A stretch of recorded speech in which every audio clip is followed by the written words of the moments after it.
안녕하세요, 신잡습니다. 오늘은 4일차 영상인데요. 일단 전날 제가 얼마나 이동을 했는지 지도로 한번 확인해 보겠습니다. 자, 전날에 제가 유다 온천에 있었죠. 유다 온천에 잠을 자고 일어나서 그리 멀지 않은 루리코지 5층 탑으로 이동합니다. 저번 영상에서 잘못 설명드린 게 있는데 루리코지 5층 탑입니다. 5층 제가 석탑이라고 해서 말씀을 드렸더라고요. 영상을 보니까 그 영상 보기만 해도 아실 텐데 나무로 돼 있죠. 네, 석탑 아니고 그냥 루리코지 5층 탑입니다. 루리코지 5층 탑에서 히로시마시로 이동을 했죠. 여기서 점심을 먹고 바로 오노미치시로 이동을 했습니다. 이동 거리는 한 대략 250km 정도 됩니다. 보통 250km면 바이크로 이동을 하면 우리나라 같은 경우에 한 대략적으로는 서울에서 아마 속초 정도 거리가 아마 될 겁니다. 제가 속초까지 거리를 정확하게 외우고 있는 건 아닌데 대략 그 정도고, 바이크로 타고 갔을 때 빨리 가면 2시간에서 3시간 정도 걸립니다. 일본에서의 경우는 저번 영상에서 설명드렸다시피 운전자들이 굉장히 정속 주행을 하고 1차선 도로가 많았습니다. 그래서 제가 조금 쉽사리 추월하기가 좀 쉽지 않은 상황이었어요. 한국이었다면 아마 눈치껏 앞에 운전자가, 제가 뒤에 오토바이가 있으면 보통은 좀 갓길로 세워서 비켜주거나 직선 코스에서 보통은 끼어들기를 해서 빨리 갑니다. 근데 제가 일본에 한국 바이크를 가지고 제가 일본에 갔기 때문에 제 바이크 번호판만 봐도 제가 어느 나라에서 온지를 알 수 있죠. 저의 잘못된 운전 하나하나가, 판단 하나하나가 괜히 한국 사람에 대한 이미지를 좀 안 좋게 하지 않을까라는 생각에 저도 일본인들과 똑같이 60km 구간에서는 60km 주행하고 30km 구간에서 30km 주행하고 가급적 최대한 교통법규를 철저하게 지켰습니다. 제가 한국에 있을 때도 바이크 운전자 치고는 굉장히 교통법규를 좀 철저하게 지키는 편이긴 한데 일본에서는 좀 더 철저하게 지켰습니다. 괜히 제가 혐한의 손봉장이 되고 싶지 않으니까요. 자, 이제 이동 거리를 알아봤고요. 사진에 나온 건 이제 제가 묵었던 오노미치 유트 호텔의 객실 키입니다. 외우고 있지 못했는데 지금 보니까 제가 105호에 묵었었네요. 그때 사진에도 보여드렸다시피 복층 구조입니다. 그래서 저는 1층에 묵었고요. 1층에 조금은 좀 외진, 그리고 좀 조용한 위치에 묵었습니다. 열쇠가 좀 특이한데요. 저 쇠로 된, 굉장히 묵직했습니다. 청동 같은 걸 다른 호텔들처럼 벽에 있는 그걸 뭐라고 하는지 모르겠네요. 어쨌든 그 홀더 같은 데다가 꽂으면 전체적으로 방 내부에 전기가 들어오는 구조는 동일했습니다. 자, 이제 조식을 먹기 위해 1층 로비로 나간 모습입니다. 이때가 아마 7시 정도였던 걸로 기억을 하네요. 지나가는 말로 설명드렸지만 바이크 투어는 해 뜰 때 일어나서 준비를 바로 합니다. 그리고 조식을 빨리 먹고 최대한 빨리 이동을 합니다. 해가 지는 경우에 아무래도 조금 위험 부담이 있기 때문에 최대한 해가 뜨는 시간쯤에 일어나서 해가 지기 전까지 목적지에 도착하는 게 거의 습관처럼 되어 있습니다. 여름철 같은 경우에는 보통 해가 일찍 뜨죠. 5시 반? 좀 이후면 뜨는 것 같은데 이번 여행 때도 대부분은 6시 반 정도에 일어났습니다. 전날 미리 짐을 잘 챙겨놨다가 그날 일어나서 간단하게 씻고 조식 먹은 다음에 챙겨놓은 짐 가지고 체카 타고 바로바로 출발하는 그런 일정이었습니다. 이곳은 카페고요. 저번 영상에 보여드렸던 그 바다 뷰를 보는 그 야외 테라스에서도 커피를 마실 수가 있고요. 아니면 이 실내에서도 커피를 좀 즐길 수가 있습니다. 이거는 이제 조식 장소로 가는 곳이고요. 왼쪽에, 그 다음에 가운데 음식들이 준비가 되어 있죠. 이거 짧게 영상 한번 찍어봤고요. 다른 손님들이 조식을 먹고 있는 모습입니다. 제가 먹은 조식의 모습입니다. 아침이니까 너무 과하지 않게 적당한 수준을 먹었습니다. 네, 여기는 이제 제가 조식을 먹고 다시 방으로 가는 도중에 손님들이 아마 싣고 오신 건지 대여용으로 이렇게 해놓은 건지 잘 모르겠습니다만 자전거들이 좀 잘 정비가 되어 있어서 한번 찍어봤고요. 그 지인 집에 할머님이 계셔요. 그래서 그 할머님한테 좀 빈손으로 가게 좀 그래서 뭘 가져갈까 했더니 이 오노미치 호텔 같은 경우에 베이커리가 그냥 유명하다고 말씀드렸잖아요. 그래서 이 베이커리를 좀 사가면 되겠다 싶어서 지금 이제 베이커리를 고른 모습입니다. 형형색색의 아름다운 빵들이 있네요. 저는 특별히 막 빵을 싫어하지도 좋아하지도 않는 편인데 있으면 먹고 없으면 안 먹는 편인데 모양도 굉장히 이쁘더라고요. 보시면 이제 가격표도 써 있는데 대체로 빵들이 꽤 고가였습니다. 근데 나중에 이제 제가 집에 가서 저도 먹어봤는데 맛은 굉장히 있더라고요. 그래서 만약에 오노미치에 가실 일 있다면 꼭 이 유트 호텔에 안 묵으시더라도 요 베이커리나 아니면 여기 카페 정도 가서 한번 시간을 보내보시는 것도 괜찮을 것 같습니다.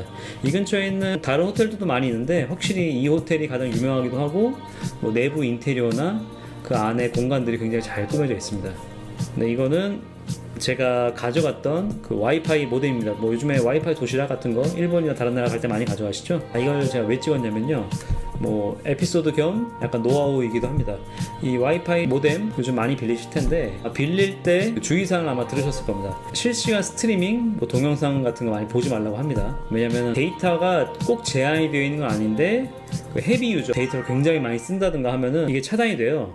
저 같은 경우에는 혼자 갔기 때문에 또 바이크를 운전하다 보니까 거의 뭐 내비용 아니면 음악 듣는 용 정도 썼기 때문에 그렇게 데이터를 많이 쓰지 않았는데 생각보다 느려요, 일본 호텔 와이파이가. 제가 전날에 그 욕조에서 약간 반신욕 같은 거 했는데 그냥 반신욕 하면 좀 심심하잖아요. 그래서 와이파이로 유튜브 영상을 보려고 했는데 이 와이파이가 생각보다 느려서 제가 가져간 이 와이파이 모뎀으로 이제 유튜브를 봤습니다. 그렇게 보고 잤는데 아마 제가 생각보다 많이 썼나봐요. 이게 아침에 일어났더니 먹통이 된 거예요. 그러니까 제가 약간 헤비 유저로 분류가 돼서 그 블락이 된 거죠. 오전에 제가 이 모뎀 사진을 찍은 이 상황에서 굉장히 멘붕이었습니다. 왜냐면 이 사진을 제가 이건 기념하려고 찍은 게 아니라 그 한국에 있는 이 와이파이 업체한테 이 시리얼번을 보내주고 이 차단 해제하는 방법을 좀 물어보기 위해서 사진을 찍은 거였거든요. 이 문의를 이 담당자한테 카톡으로 해야 돼요. 근데 제가 데이터 로밍 안 해왔기 때문에 전화만 되는 상황이었거든요. 근데 와이파이는 좀 잘 안 잡히고 카톡도 잘 못하는 상황이었습니다. 그래서 한국의 제 통신사에 전화해서 데이터 로밍 다시 신청하고 거기에 이거 보내고 다시 리셋하고 뭐 아침에 일어난다고 완전히 시간이 그때 한 아침에 1시간 반, 2시간 정도 이거 한다고 완전히 허비를 했습니다. 결론적으로는 이 리셋 방법을 알려주셔서 리셋을 했는데 그 담당자분도 이 리셋이 꼭 먹히는 건 아니니까 무조건 조심하라고 하시더라고요. 그래서 혹시나 와이파이 모뎀 도시락 같은 거 가져가실 때는 저처럼 유튜브 같은 거 절대 보지 마시고요. 그 기본적으로는 그냥 일반적인 뭐 지도를 본다던가 웹서핑 정도는 크게 문제는 없습니다. 근데 유튜브 같은 걸 동영상을 보면 이게 순간적으로 데이터를 많이 써버리기 때문에 제가 헤비 유저로 분류가 돼서 바로바로 블락을 시키더라고요. 혹시 가져가실 일 있을 때는 저의 이런 에피소드를 한번 참고하셔서 사용하시는데 주의하시면 좋을 것 같습니다. 네, 이렇게 겨우겨우 해결하고 나오니까 제 바이크에 비가 좀 묻어있죠. 이날 비가 온다는 예보가 있었는데 비가 안 오지 않을까 싶었는데 오더라고요. 그래서 보시면 시트 뒤에 그 제 백팩인데 백팩을 이제 방수 커버를 씌워놓고 이제 우비를 챙겨 입고 이제 출발하기 직전의 모습입니다. 네, 이제 제가 있던 오노미치에서 지인이 있는 곳으로 이동할 텐데요. 지인이 있는 곳은 쿠라시키시입니다. 쿠라시키시는 오카야마 현에 있는 쿠라시키시입니다. 제 지인이 이제 쿠라시키시에 있는데요. 이제 그쪽으로 출발한 모습이고요. 이제 오노미치에서 오카야마로 이동하는 모습입니다. 지금 이 보고 계신 영상 굉장히 역사적인 영상인데요. 제가 태어나서 처음으로 바이크로 고속도로를 달리는 모습입니다. 제가 원래 저번 영상에 말씀드렸다시피 고속도로는 토요일비가 일본은 굉장히 비싸기 때문에 제가 가급적 안 타려고 했는데 이날도 원래는 안 타려고 했습니다. 근데 이날 와이파이 모뎀 때문에 시간을 거의 1시간 반, 2시간을 그냥 날려버렸기 때문에 그 지인들이 지금 저를 기다리고 있는 상황이었거든요. 그래서 최대한 빨리 시간을 세이브하기 위해서 어쩔 수 없이 고속도로를 탔습니다. 운전에 뭐 특별히 관심이 없으신 분이라면 아마 잘 모르실 수도 있을 텐데 고속도로 같은 데를 달리실 때 오토바이를 보신 적이 아마 없으실 겁니다. 길을 잘못 들어서 들어온 오토바이가 아니면 우리나라 같은 경우에 고속도로에는 오토바이가 원칙적으로 법으로 아예 금지가 되어 있습니다. 그래서 저도 단 한 번도 고속도로를 타본 적이 없어요. 왜냐면 들어가면 바로 불법이 되니까요. 근데 일본 같은 경우에는 250cc 이상의 바이크면 고속도로를 탈 수가 있습니다. 제가 이날은 고속도로를 탔고요. 가고 있는 모습입니다. 제 액션캠에도 이제 빗방울이 묻어있죠. 가는 동안 이제 비가 계속 왔고요. 네, 제가 빨간 우비를 입고 있죠. 바이크용 우비고, 바이크용 우비를 입고 이렇게 헬멧을 쓰면 빗방울이 몸에 들어올 일은 전혀 없습니다. 다만 이게 계속 비가 오고 하면은 조금 습해서 약간 좀 꿉꿉한 느낌이 좀 드는 건 있습니다. 바이크 우비 같은 경우에 대부분 색상이 빨간색, 노란색, 파란색 이렇습니다. 그래서 다른 운전자들한테 좀 눈에 잘 띄도록 좀 눈에 확 띄는 색상으로 되어 있습니다. 이제 쿠라시키시에 거의 다 와가는 모습인데요. 비가 이때쯤은 거의 그쳐서 하늘이 조금 흐리긴 한데 비는 안 오고 있죠. 다리를 건너서 가고 있는 모습입니다. 지금 제가 고속도로 이제 톨게이트에서 나올 때 모습이고요.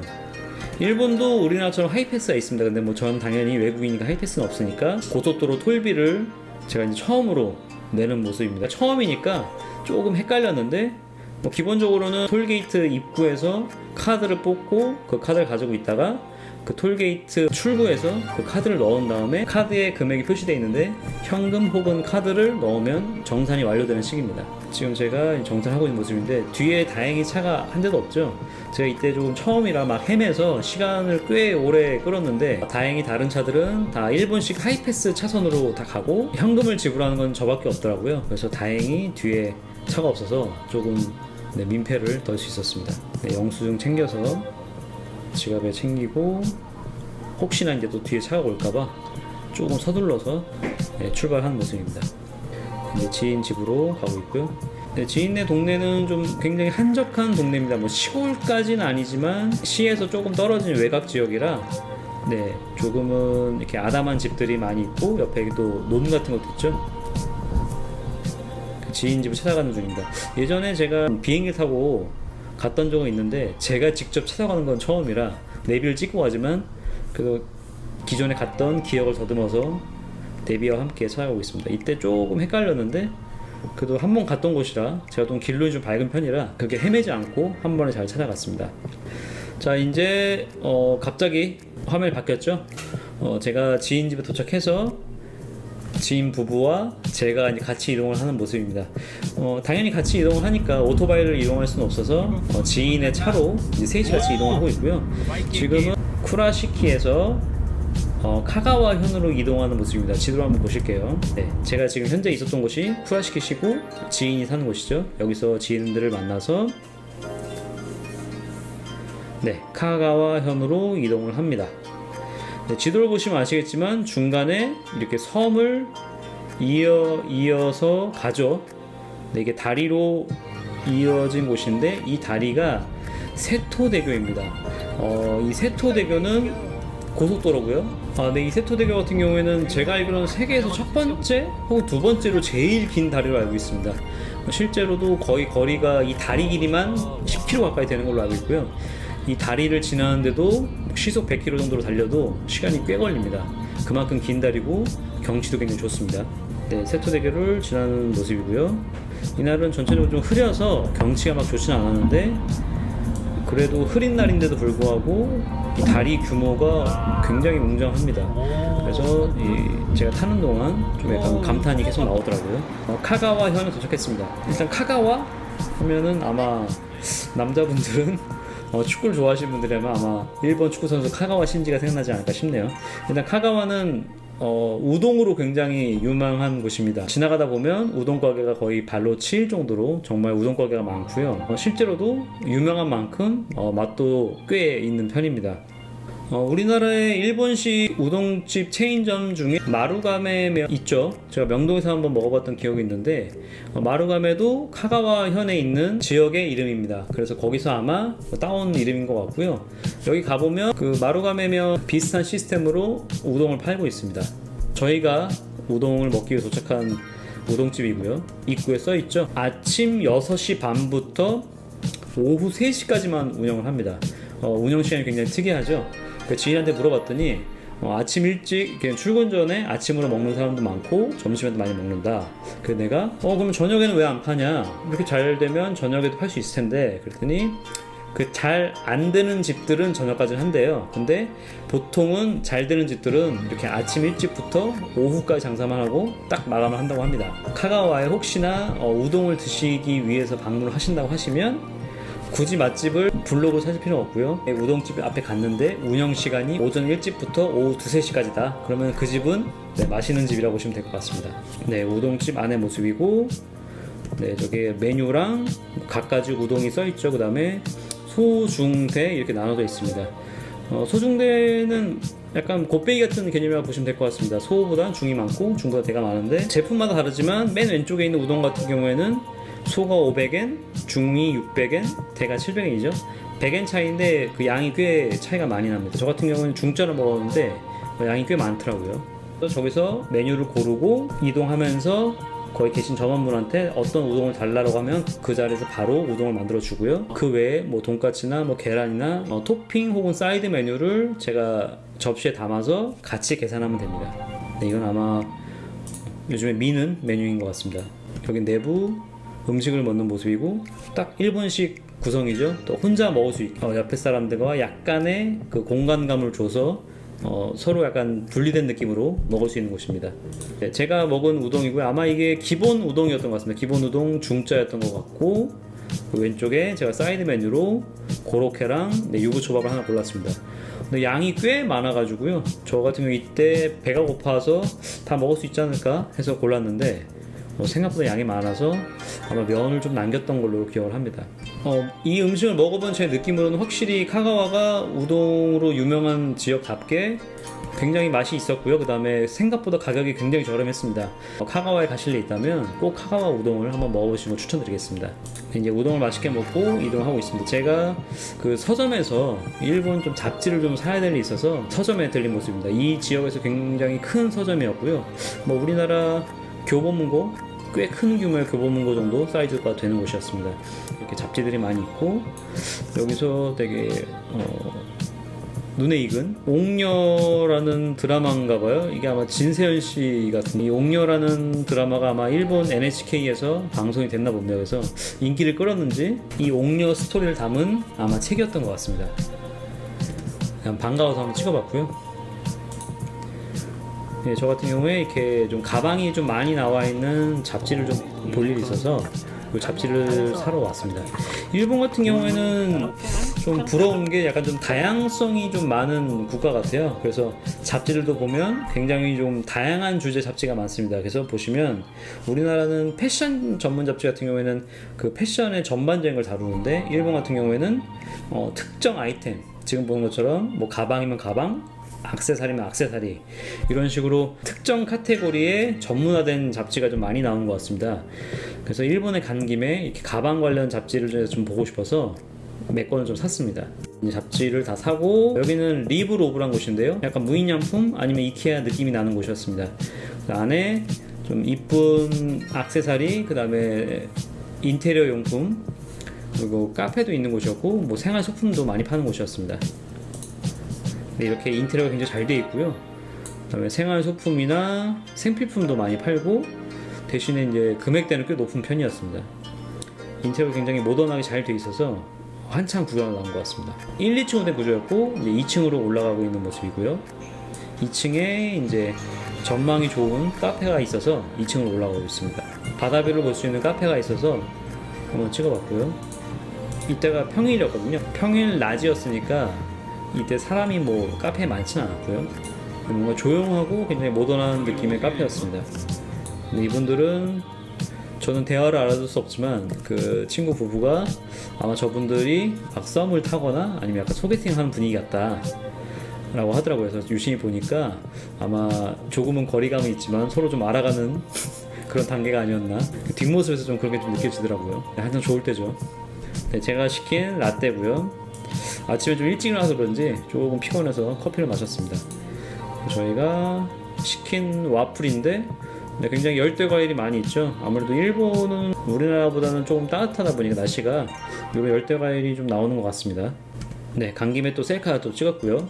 맨 앞이 저입니다. 그리고 뒤에가 이제 저희 지인 부부인데 남자 쪽이 일본인, 그 다음에 여자 쪽이 한국 사람입니다. 그래서 한일 커플이고 현재는 일본에서 살고 있습니다. 제가 이제 친동생처럼 굉장히 이뻐하는 동생들입니다. 바다뷰를 보고 있는 모습이고요. 내부 인테리어 모습이고요. 여자분들이 담소를 나누고 계시네요. 카페에서 좀 쉬다가 얘기도 많이 하고 다시 나온 모습입니다.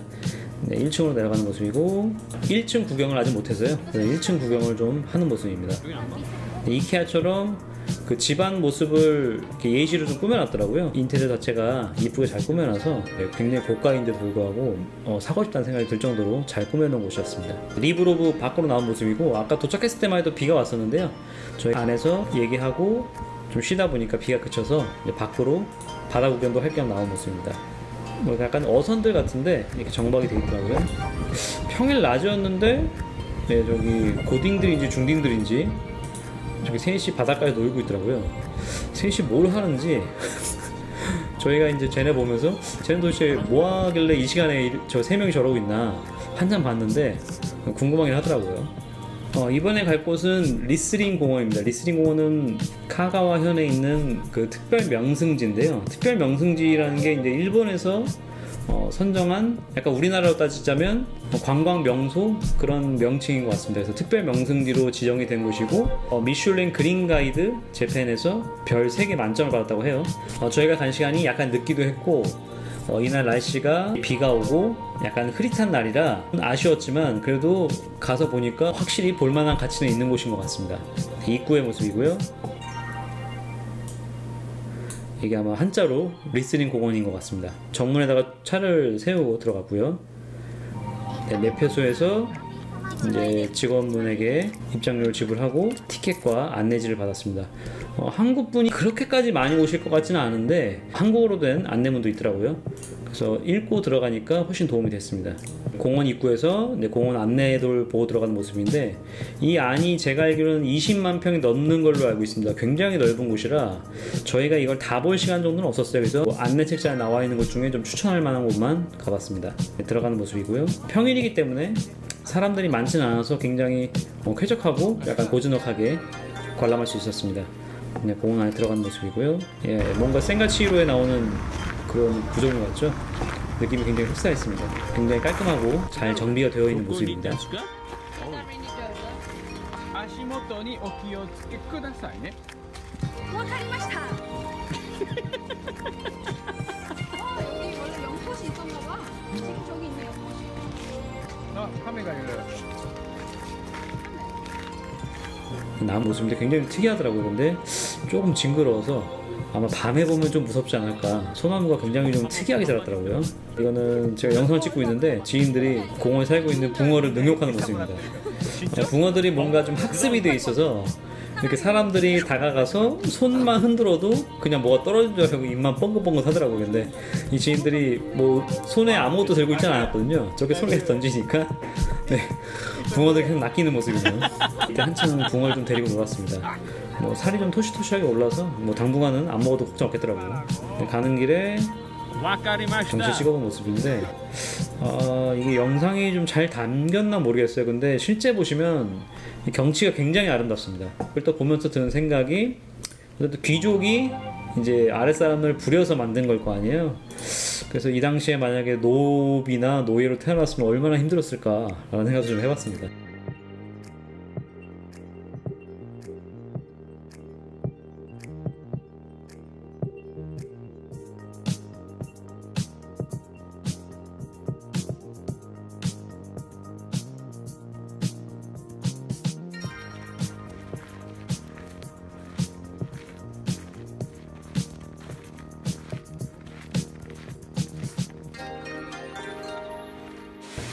안에 이렇게 인공 폭포도 있고요.